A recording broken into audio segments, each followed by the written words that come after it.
اعوذ باللہ من الشیطان الرجیم بسم اللہ الرحمن الرحیم الصلاۃ والسلام علیکہ یا رسول اللہ صلی اللہ علیہ وآلہ وسلم۔ السلام علیکم ورحمۃ اللہ وبرکاتہ۔ پچھلی ویڈیو میں نے آپ سے ایک بھائی کا مشاہدہ شیئر کیا تھا درود نظر کرم کو لے کر۔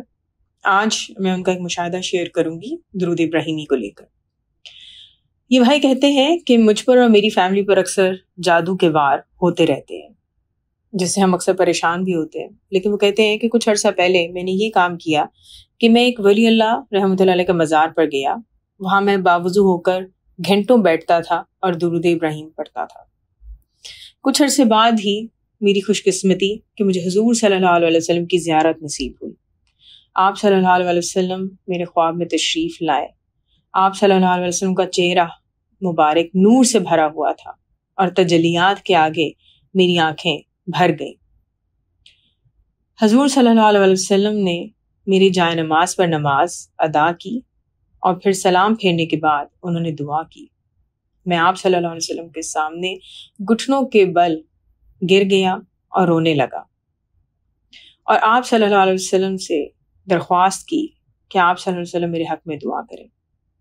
آپ صلی اللہ علیہ وسلم نے پھر مجھ سے پوچھا کہ کہاں ہیں وہ جنات اور شیاطین جو تمہیں تنگ کرتے ہیں؟ اب وہ نہیں آئیں گے۔ پھر آپ صلی اللہ علیہ وسلم نے میرے کمرے کی جیسے تلاشی سی لی۔ اگلے ہی لمحے منظر بدلا، ایسے جیسے میں کربلا کی زمین پر ہوں، اور غیب سے آواز آئی کہ یہ تمہارے آقا حضرت محمد مصطفیٰ صلی اللہ علیہ وآلہ وسلم تھے۔ ماشاءاللہ کیا ہی خوبصورت خواب۔ یہ بھائی کہتے ہیں کہ مجھے میرے مرشد پاک سے تمام درود پاک پڑھنے کی اجازت مل چکی ہے۔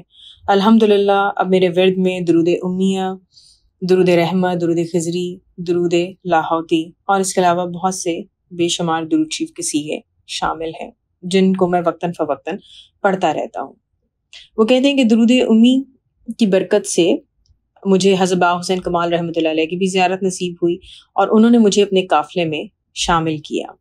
الحمدللہ کہ درود شریف ہی کی برکت ہے کہ اب خواب میں ہر اچھی بری چیز پہلے سے معلوم کرا دی جاتی ہے۔